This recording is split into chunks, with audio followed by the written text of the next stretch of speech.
이제 이 밤에 우리에게 주시는 말씀을 이제 받겠습니다. 오늘은 마태복음 18장 18절에서 20절까지 말씀을 받도록 하겠습니다.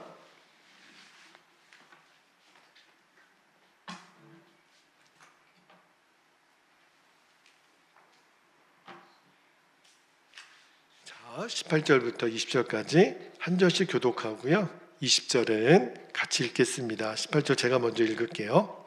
진실로 너희에게 이르노니 무엇이든지 너희가 땅에서 매면 하늘에서도 매일 것이요 무엇이든지 땅에서 풀면 하늘에서도 풀리리라. 진실로 다시 너희에게 이르노니 너희 중에 두 사람이 땅에서 합심하여 무엇이든지 구하면 하늘에 계신 내 아버지께서 그들을 위하여 이루게 하시리라. 20절 함께요. 두세 사람이 내 이름으로 모인 곳에는 나도 그들 중에 있느니라. 아멘. 하나님 말씀입니다. 자, 올 여름이 굉장히 뜨거웠죠. 근데 그 뜨거웠던 여름만큼이나 하나님이 금요일마다 우리가 하나님의 보좌를 뒤흔드는 기도라는 주제를 감히 한번 정해봤어요. 그리고 어떻게 하면 하나님이 역사하실 수밖에 없는 기도자로 우리가 설 것인가, 이번 여름에 우리가 함께 고민을 했고, 다음 주의 마지막 말씀을 좀 나누려고 준비하고 있는데, 저는 오늘 읽었던 마태복음 18장 요 18, 19, 20절 말씀이 진짜 하나님의 보좌를 뒤흔드는 기도 아닙니까?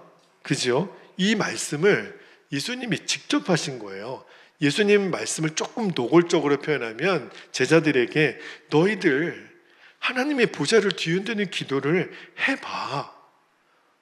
이렇게 하면 돼. 물론 요 18, 19절, 20절까지 말씀을 우리가 잘 주석을 해야 될 필요가 있겠지만, 근데 한마디로 말하면 하나님이 우리들의 기도에 의하여 움직이시는 분이라는 거예요. 그 말씀을 우리가 금요일마다 나누고 있는데, 물론 우리가 하나님을 마음대로 어떻게 움직입니까? 그죠? 피조물인 우리가 창조주신 하나님을 어떻게 우리가 움직여요? 그런데 표현이 그렇다는 거예요. 기도를 통해서 역사하시는 것을 보면 우리가 하나님을 움직일 수 있다. 근데 그거는 우리가 하나님을 움직이는 게 아니라 하나님 입장에서 너희들이 기도를 통해서 내가 움직일게. 그 마음을 하나님이 계속 우리가 금요일마다 담아주셨는데, 오늘 한 번 더 그게 도대체 어떻게 가능한가? 우리가 어떻게 감히 하나님 마음을 움직이냔 말이에요. 그 비밀을 하나 또 주제를 나누기를 원하는데, 여러분 고든 맥도날드라고 하는 유명한 신학자가 있는데, 그분이 영적 성장의 길이라는 책을 쓰셨어요. 근데 그 책자에 어떤 내용이 있냐면, 학자들이 한번 조사를 해봤답니다. 여러분 일평생 비교적입니다. 비교적 여러분이 인생을 살면서 비교적 어떤 친구 또는 가까운 사람, 그죠? 여러분이 일생 동안 살면서 태어나서 죽을 때까지 몇 명 정도가 나의 교제권 안에 있을 것 같아요? 그냥 이 정도. 그래도 차 한 잔 마시면서 반갑게 이야기 정도 나눌 수 있는 사람이 내 평생 몇 명 정도나 있었을 것 같아요? 평균을 내봤더니 한 150명 정도. 아주 많지도 않지만 아주 적지도 않아요. 그죠? 아마 여러분이 일평생 만났던 사람을 노트에다가 하여튼간 뭐 초등학교 친구부터 한번 써보세요. 그러면 거의 150명. 또 그렇게 많지도 않아요. 그죠? 일평생 70년, 80년 사는 동안 내가 이렇게 차 한 잔 같이 마실 수 있고 마음도 이렇게 털어놓을 수 있는 친구가 150명. 근데 그 중에서 공감 집단이 또 있대요. 그러니까 공감 집단이 어떤 거냐면, 인원은 한 10명에서 15명. 그 공감, 마음을 이렇게 공유할 수 있는 그런, 그러니까 150명 중에서 더 훨씬 가까운 사람들, 그 안에 들어가는 사람들이 대표적으로는 배우자, 가족, 부모, 자식, 또 형제, 그죠? 그 다음에 제일 내 다윗과 요나단 같이 내 마음을 내어줄 수 있는 그 친구 15명 정도, 10명에서 15명. 근데 그 사람들의 특징이 뭐냐면 뭐 복잡한 이론은 빼고요. 내가 죽었을 때 내 장례식에 와서 진정으로 울면서 슬퍼해 줄 수 있는 사람, 그게 공감 집단이래요. 근데 그런 사람들의 평균이 10명에서 15명 정도 된다는 거예요. 그래서 그 고든 맥도날드가 한번 적어봤대요. 내가 죽어서 내 장례식장에 내 빈소에 와서 진짜 슬프게 울어줄 수 있는 사람 명단을 적어봤는데 10명을 못 넘겠더라는 거예요. 못 쫓겠다라는 거예요. 생각이 안 난다는 거예요. 그래서 내가 인생을 헛살았구나. 내가 어떻게 사람과의 관계에서 이렇게 마음을 공감하지 못하고 살았나. 그래서 이분이 그 다음부터는 인간관계를 맺을 때 진짜 잘해줬대요. 대놓고 나 장례식 때 나 죽음에 와서 슬퍼 울어줄 거지 이렇게 말은 안 했지만 그런 마음으로 사람들을 그렇게 잘해줬대요. 그렇게 대했대요. 그렇게 이제 인간관계를 맺었다는 말씀을 했는데, 그러면서 그분이 책에서 뭘 썼냐면 예수님이 이 땅에 오셔서 공감 집단을 하나 만드셨어요. 예수님은 우리가 아는 것처럼 결혼을 안 하셨잖아요. 그러니까 예수님은 배우자도 없고 자식도 없어요. 그런데 예수님은요, 예수님의 마음을 나눌 수 있는 사람들을 택하셨어요. 물론 우리는 성경에 기록되어 있지 않기 때문에 30세 이전의 예수님의 삶에 대해서는 잘 몰라요. 성경이 없으니까. 그러나 적어도 30세부터 돌아가시기 십자가에서 죽으시는 이 3년 동안의 공생애 동안 예수님이 그래도 이런저런 관계를 많이 맺으셨는데, 그 중에서 예수님의 마음을 완전히 속의 마음을 다 내어줄 수 있는 공감 집단을 만드셨는데 누구죠? 바로 12제자예요. 12제자. 그죠? 그렇게 예수님은 이 땅에 사는 동안 딱 그거 하나 하시고 가신 거죠. 내 마음을 완전히 나눌 수 있는, 제자들과 내 마음이 완전히 하나가 되어야 예수님이 부활하시고 승천하신 다음에 이제 예수님의 사역을 제자들이 감당할 거 아니에요.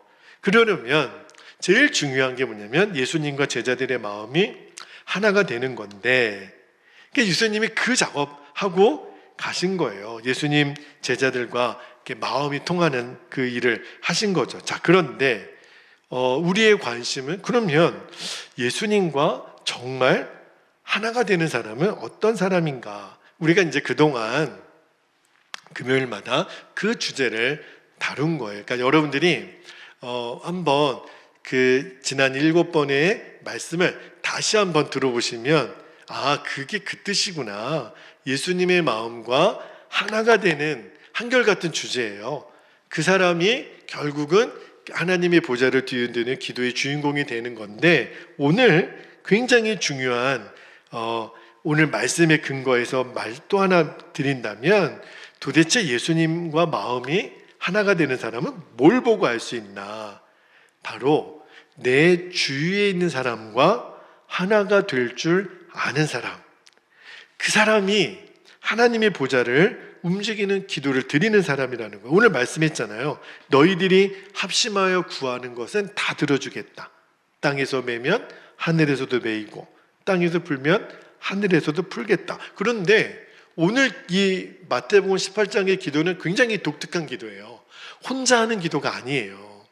두세 사람이 내 이름으로 모인, 그래서 합심하여 기도한 그들에게 응답하겠다는 거예요. 그러니까 이거는요, 개인 기도가 아니라 이 단체 기도, 그러니까 우리로 치면 교회 기도예요. 교회 기도에 응답을 주시겠다는 거예요. 그러니까 교회 기도의 능력, 그죠? 그러니까 교회가 결정하면 하나님도 그렇게 하시겠다는 거예요. 만약에 교회가 버리면 하나님도 버리고, 교회가 품으면 하나님도 품으시겠다는 거예요. 그 말씀이 오늘 여러분 그 19절 중간에 보면 합심하여 그렇게 나오죠.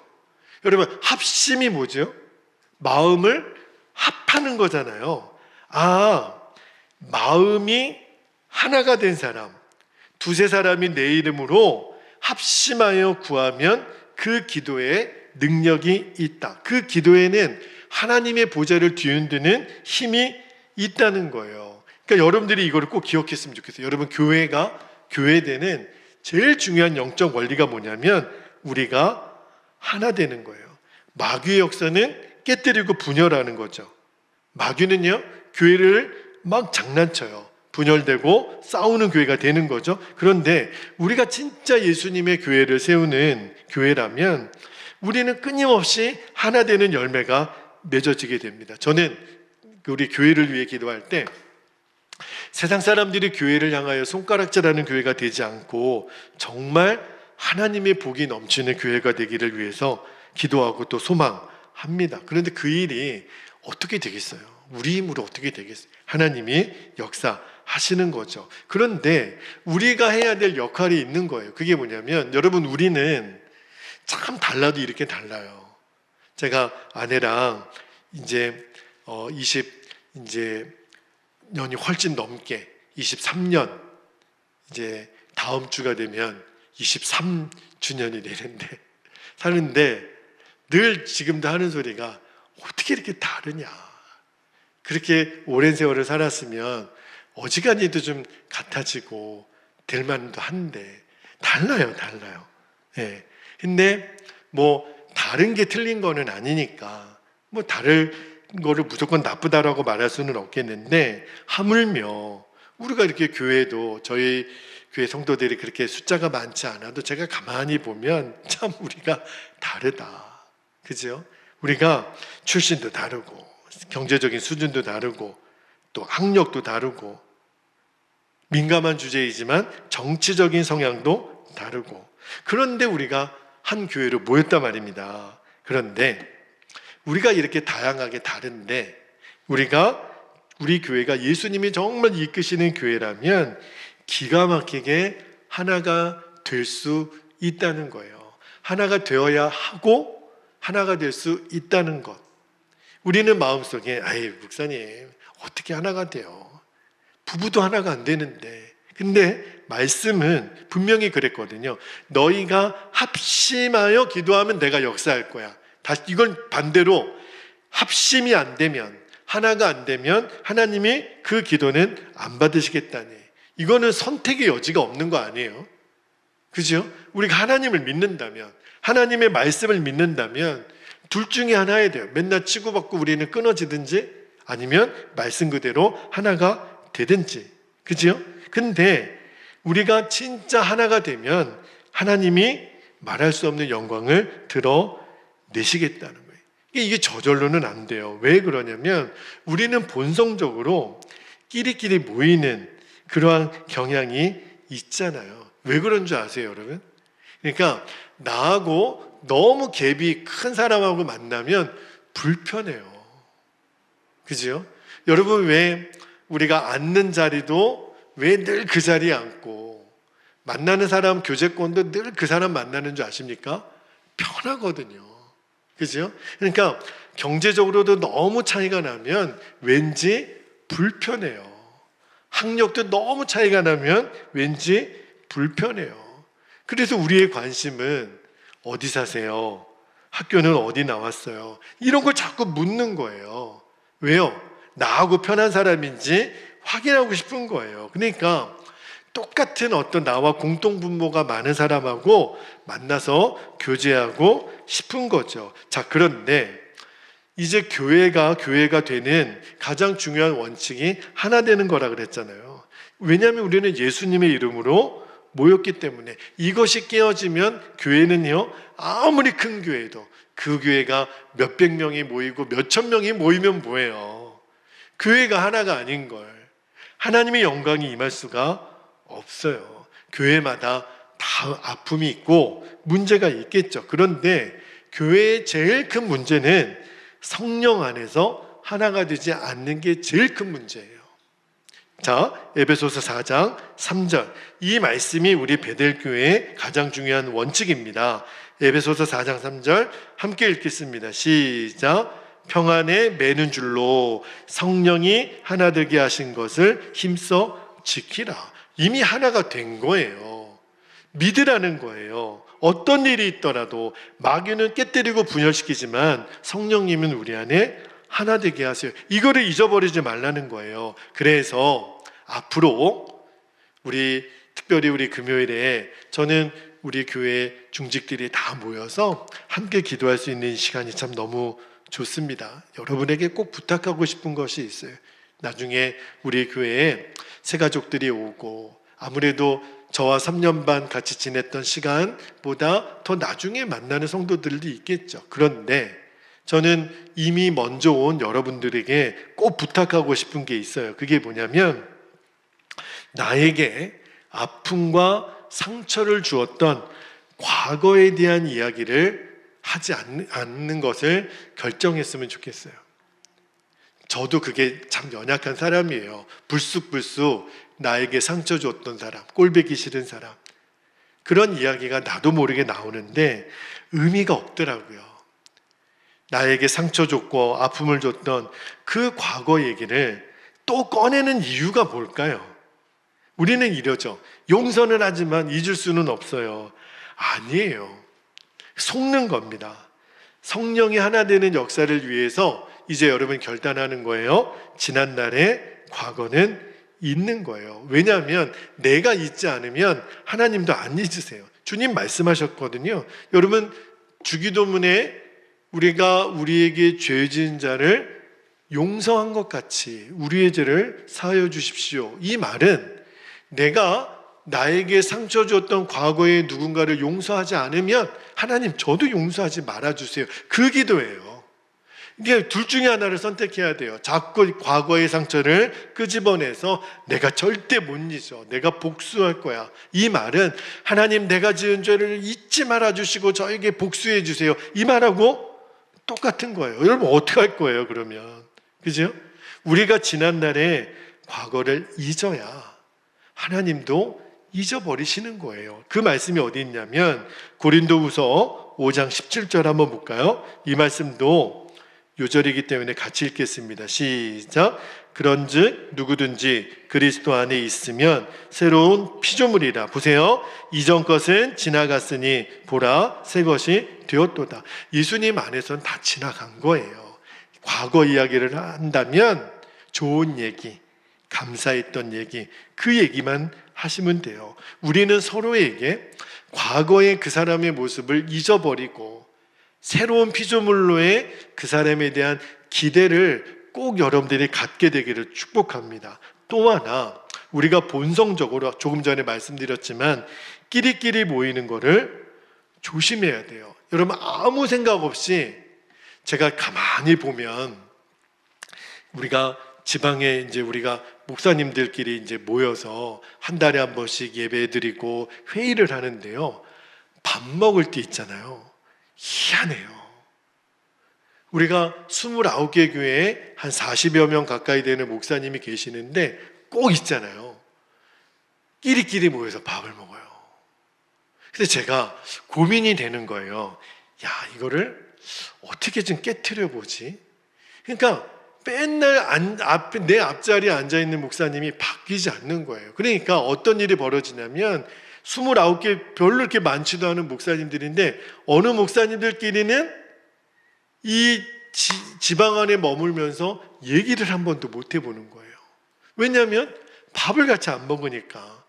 그러면 이제 헤어지면 금방 또 떠나가거든요. 그러니까 우리는 이게 뭘 말하는 거냐면 본성적으로 내랑 나랑 편한 사람들끼리만 저절로 그렇게 가요. 그런데 예수님 안에 우리가 죽고 예수님이 내 생명이 되면 주님이 사람을 보게 해주시더라고요.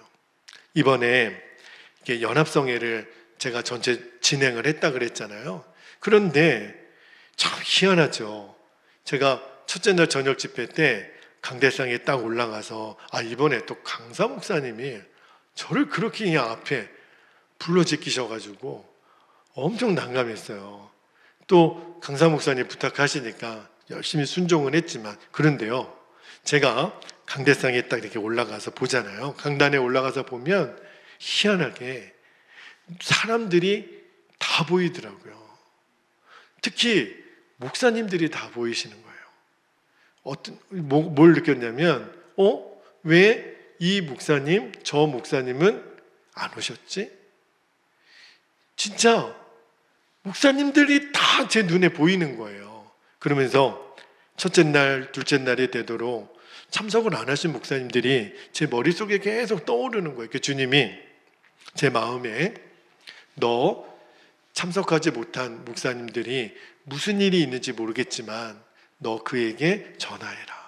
그리고 이 집회에 참석할 수 있도록, 그분이 참석하든 참석하지 않든 그분의 몫이지만 그래도 그분에게 이 집회의 소중함과 은혜가 충만함을 전하고 참여할 것을 권유해라. 그래서 이제 제가 전화기를 들고 전화를 했죠. 그래서 참석하지 못하신 네 분의 목사님하고 전화하면서 교제를 했어요. 그래서 목사님, 선교부 총무라서 드리는 이야기는 아니고 이번 집회가 너무 좋습니다. 너무 말씀이 은혜가 되어서 목사님 꼭 말씀 듣고 목사님 또 교회 성도들이랑 은혜 받았으면 좋겠습니다. 제 마음은 그 마음입니다. 그렇게 전했더니 듣는 목사님이 늘이 얘기를 하시더라고요. 마 목사님 고마워요. 전화해 줘서. 그냥 안 가려고 그랬는데 목사님이 전화해 준 것만으로도 제가 미안해서라도 오늘 내일 나머지 집회는 갈게요. 그리고 오셨어요. 집회 오셔서 은혜 받으시고. 그러니까 또 나중에 마지막 날 올라갈 때는 또 그 목사님 보이시더라고요. 전화 받고 오셔서. 제가 왜 이야기를 나누냐면, 제가요 이 행사를 주관하지 않았을 때 그냥 저도 참여자의 입장에서는 어떤 목사님이 오든지 말든지 그게 별로 제 마음에 관심이 아니더라고요. 그런데 이 모임 전체를 진행하다 보니까 문득 제 마음에 왜 못 오셨지? 그냥 그분도 참석해서 은혜 받았으면 좋겠다라는 마음이 드는 거예요. 제가 뭘 깨달았냐면, 사람이 보이는 것은요, 제가 인격이 훌륭해서가 아니라 제 안에 계신 예수님이 우리 지방이 어떻게 해서든지 하나가 되어야 된다라는 그 마음을, 제가 이제 이 금요일 성령 집회 말씀을 주중에도 계속 준비를 하잖아요. 그러면서 집회를 섬긴 거거든요. 그러다 보니까 평상시에 보이지 않던 사람들이 내 안에 계속 떠오르는 거예요. 여러분, 희한하게요, 우리가 이렇게 영적으로 하나 되려고 하잖아요. 마귀는요 계속 분열시키는데, 어떻게 분열시키냐면, 연락하지 마. 네가 왜 연락해? 네가 잘못한 것도 없는데? 네가 연락하면 괜히 사람이 작아 보이고. 근데 아니에요. 그거는 마귀가 주는 거예요. 여러분, 먼저 연락한다고 내가 작아 보이고 나중에 내가 연락을 받는 사람은 커 보이고 이런 거 없어요. 오히려 반대죠. 성령님의 음성에 순종하는 사람이 실제로는 큰 사람이죠. 여러분, 어느 모임이든지 사람은 다 내 마음에 드는 사람, 내 편한 사람이 눈에 띄어요. 자, 근데 교회 안에서조차 그러면 어떤 일이 벌어지냐면, 새 가족이 왔어요, 베델교회에. 그런데 도무지 나한테는 말을 걸어주는 사람이 없네. 어떻게 오셨냐고 물어보지도 않고, 내가 지난주에 무슨 이렇게 큰 일이 있었는데 어떻게 됐냐고 말도 한번 안 꺼내주고. 어떤 마음이 들까요? 나는 베델교회에서는 이방인인가 보다. 여기 와도 내 존재감도 없고, 그죠? 어느 순간에 그냥 사라져버리고 말아요. 그분이 왜 그런 상처를 받았는지도 모르고. 이게 굉장히 무서운 일인 거죠. 그래서 저와 여러분이 꼭 기억하셨으면 좋겠어요. 우리는요, 성령 안에서 교제를 나누어야지, 본성을 따라 나누면요 절대 사람이 안 보입니다. 우리가 그 사람 보고 싫다고 얘기했나요? 그 사람 보고 당신 나가라고 했나요? 아니에요. 근데 그 사람은 여기는 교회의 벽이 높구나, 사람을 차별하는구나, 이 지방은 목사님들도 끼리끼리 모이는구나, 나 상처받았어, 그분이 상처를 받았는지 안 받았는지 우리가 어떻게 알아요? 그러나 나중에 하나님 앞에 가면 다 드러나겠죠. 성령의 코이노니아, 성령이 하나 되게 하시면요, 우리로 하여금 사람을 보게 해주세요. 예수님이 그랬거든요. 내 이름으로 모인 그들 중에 나도 함께 하겠다. 우리가 무슨 친목 단체입니까? 우리가 무슨 계모임입니까? 우리는 사회활동하기 위해서 모인 게 아니라 예수님이 우리를 불러주셨고 내 이름으로, 예수님의 이름으로 모였기 때문에, 그죠? 우리가 서로의 존재에 대해서 마음을 여는 거예요. 저는요, 우리 교회가 오직 예수님이 이끄시는 교회가 되기를 소망하고 그렇게 목회를 하려고 합니다. 그러면 어떻게 하면 예수님의 주인 되심이 어떻게 드러나요? 주님 오늘 말씀하시잖아요. 너희가 하나 되면. 가정도 그래요. 부부가 하나 되고 가족들끼리 하나 되면 비로소 거기에 하나님의 영광이 임하는 거예요. 저는 우리 교회, 우리 지방, 연회, 교단, 이 나라 민족도 똑같다고 싶어요. 하나가 될 때만 주는 감동이 있어요.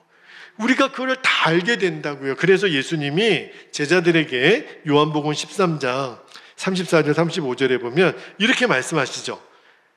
이 말씀도 같이 한번 읽어볼게요. 시작. 새 계명을 너희에게 주노니 서로 사랑하라. 내가 너희를 사랑한 것 같이 너희도 서로 사랑하라. 너희가 서로 사랑하면 이로써 모든 사람이 너희가 내 제자인 줄 알리라. 여기 모든 사람은요, 예수님을 안 믿는 사람도 들어가 있어요. 예수님 안 믿는 사람들이 우리가 서로 사랑하는 걸 보고 저 베델교회 성도들은 다 예수님의 제자들이네.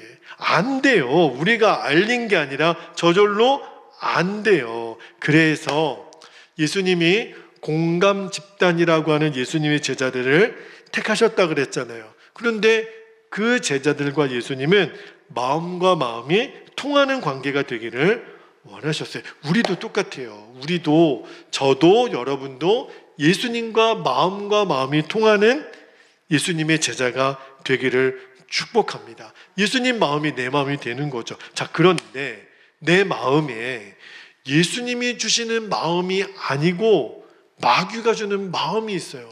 자, 마귀가 주는 마음의 특징이 뭐냐면, 자, 갈라디아서 5장 19절부터 21절까지 보면 마귀가 주는 마음이 쭉 나오는데, 자, 제가 한번 읽어드릴게요. 19절에 보니까 육체의 일은 분명하니 이게 마귀가 주는 마음의 역사인데요. 곧 음행과 더러운 것과 호색과 우상숭배와 주술과. 자, 여기까지는 우리가 금방 알 수 있는데 마귀가 교묘하게 이게 마귀의 마음인지 아닌지를 분탕질한 말씀 표현이 있어요. 저 보세요.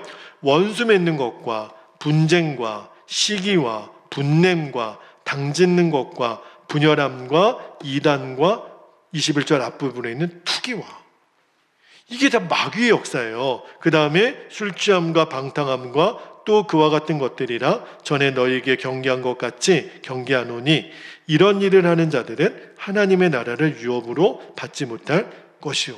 자, 갈라디아서 5장 19절에서 21절까지가 다 마귀의 역사인데, 그 중에서 우리가 유념해 보여야 될 게, 여러분, 원수 맺는 게 뭐죠? 내가 그 인간은 상종을 하나 보자. 이게 원수 맺는 거예요. 우리가 그런 말을 농담이라도 한 적 있어요, 없어요? 있어요. 분쟁, 시기, 분냄, 눈 흘기는 거, 화내는 거, 이게 마귀의 역사라는 거를 이제는 알아야 돼요. 분열, 당짓는 거, 끼리끼리 모이는 거, 우리 목사들도 모르는 거예요. 실은 그렇게 하면 안 되죠. 그래서 제가 실천을 할까 말까 지금 고민 중에 하나가, 그래도 임원이 됐으니 제비뽑기를 해가지고 목사님들 밥 먹는 자리를 지정해줘서 1번과 2번은 앞자리에서 무조건 밥 먹으시오. 다음번 모임 때 그렇게 해볼까? 그런 생각도 갖고 있어요.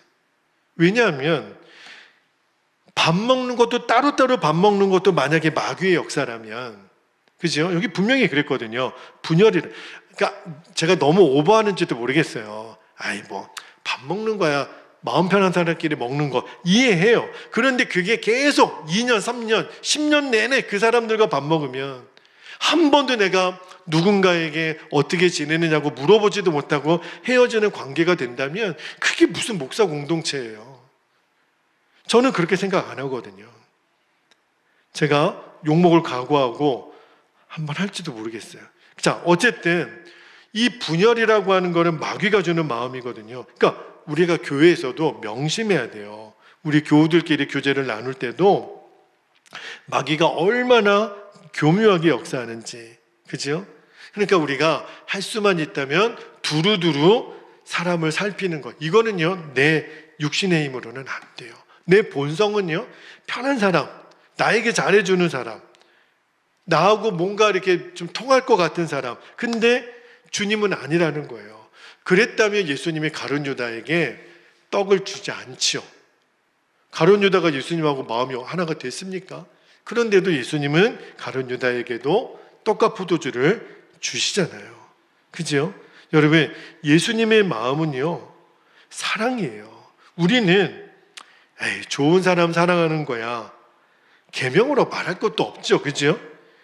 그러니까 나하고 안 맞는 사람, 의견이 안 맞는 사람, 이런 사람을 품는 사람이 진짜 예수님의 마음을 품은 사람이에요. 근데 한 가지 고민은 있죠. 목사님, 그러면 교회를 망치고 이단이나 아주 그냥 교회나 성도들에게 막대한 피해를 주는 사람 있죠. 그런 사람은 어떻게 합니까?